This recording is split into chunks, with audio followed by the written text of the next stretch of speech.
Welcome back to Now Chicago. I'm Katie Kioski. We're continuing our conversation about how comedy can offer hope for those suffering from anxiety disorders. Joining us now are two women who say it's worked for them. Welcome Barbara Hammer and Ansley Clark. Thank you so much for joining us today. Thank you. Now let's talk a little bit about your background. Barbara, why did you choose to seek therapy and recovery through the Panic Anxiety Recovery Center in Second City? Well, I suffered with anxiety for many, many years throughout my life, and I've had different kinds of therapy, and they helped. And the situation would get better, and then it would get worse again. And I had retired a couple of years ago, and I guess I had more time to think about myself, and I found that the situation was getting worse. My biggest thing was talking in public and driving. And so it got to the point where I said, I really need help, and I found Mark, and I went to him for some private therapy. It was at that time that Mark suggested that I look into Second City Improv for anxiety.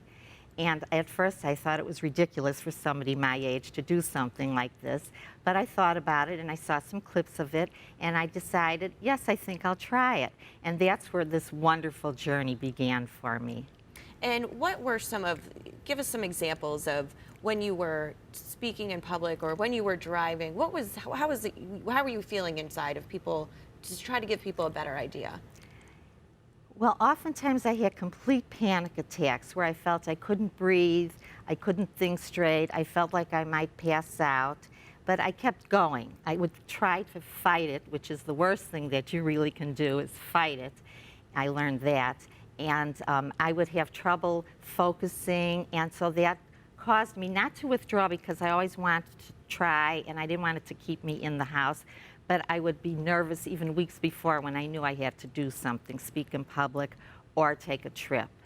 And I thought, this is inhibiting me. It's not letting me live my life fully the way I'd like to. Mm-hmm. And Ansley, did you have similar experiences to Barbara? I did. I had been in therapy for a number of years. I've been diagnosed with anxiety disorder since a very young age, including generalized anxiety disorder, OCD, social anxiety.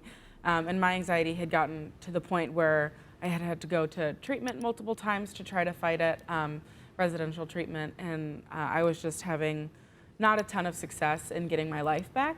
And I would have panic attacks like Barbara, where I would just be completely done for the day because my anxiety was so bad, and you're short of breath, your heart is racing, you feel like you're dying. And no one can convince you in the moment that you're not dying. So it was a difficult couple of years. And the anxiety thing had just gotten so severe for me. At the time that I heard about the program, I was in a partial hospitalization program for OCD and anxiety. So you go to the hospital all day, every day, and work on anxiety for like 7 hours a day. And it was exhausting. And I heard from a program member in my anxiety group that he had done the Second City anxiety program and loved it. Mm-hmm. So that got it on your radar. Now, yeah. Barbara, you had some doubts before joining the Second City. But what was the first day like for you? The first day was so fabulous. I will never, ever, ever forget it. We sat in a group circle. I think there were about 15 of us. And I want to specify first, the actual class that we had at Second City was led the same as every other class. It wasn't special just because we had anxiety. And when other people came in to take over for our teacher, they didn't even know we were the anxiety group. I mean, the class was just led the regular way. And, but we sat in a circle and we each just said something short about ourselves. And I just remember how no matter what anybody said, everybody just applauded at the end. It was total acceptance from the get-go. Mm-hmm. And it was just marvelous. And I'm sure that they would really accentuate that in any sort of class, whether it's for anxiety or not, because I'm sure everyone who takes those improv classes has some sort of fear the first time, especially trying something new like that. What was it like for you? My first day I was just paralyzed with anxiety. I got to the Second City about 3 hours early and sat in the parking lot and cried. I was just a mess. And Mark likes to tell the story of when I came in, I was sitting with my class in our circle, and he asked me to say something, and I said, there's no point in me saying anything because I know you guys already hate me.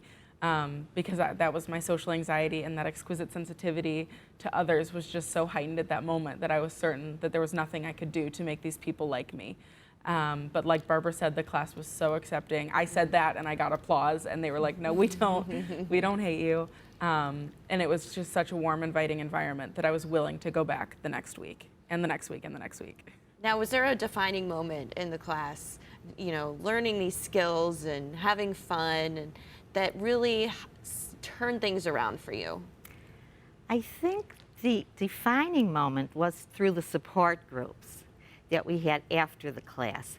And we had to do what's called exposures and select something that really was fear-invoking for us, and then take little steps, as much as we were ready, and then do this exposure. For instance, maybe even just read a paragraph or a sentence from a book. Some people had trouble doing that, including me. And so we would do that, but there was such total acceptance. So I think the turnaround was being in the support group. And like I said, I was afraid of public speaking, and I presented poems. I even presented songs and little speeches, and these are things that I never would have done otherwise unless I had to. Now, Ansley, someone like you who obviously the anxiety and OCD and all those things are much better now. Looking back and remembering how you used to feel, what would you say to someone who was thinking about this? I cannot say enough good things about this program and what it did for me, because I had done therapy for years. I had done exposure therapy for years, CBT, you name it. I had tried every treatment modality there was, and I was just still stuck. And Barbara said for her the turnaround was in the group. For me, the turnaround was in the improv, because I had done so much therapy. That had been my life for so long. Getting to do the improv and working up that courage to perform was the game changer for me, realizing that I could do that. So to someone considering this program, I always say, absolutely, please do. It was a game changer for me. It could be for you. It showed me joy again in a way that I never thought I could experience it. So. Well, we are certainly fortunate enough to have Second City here in our fabulous city of Chicago to help us. And thank you so much for joining us, because you can give people hope by sharing your stories if they may be suffering from the same kinds of things. So thanks again for joining us. Thank you very much. When we come back, we'll give you all the information you'll need to find out more about today's guests. Stay tuned.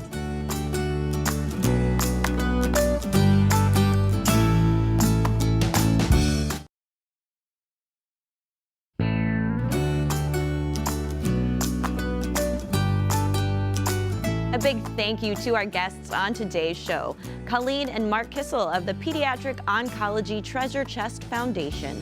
For more information, visit treasurechest.org.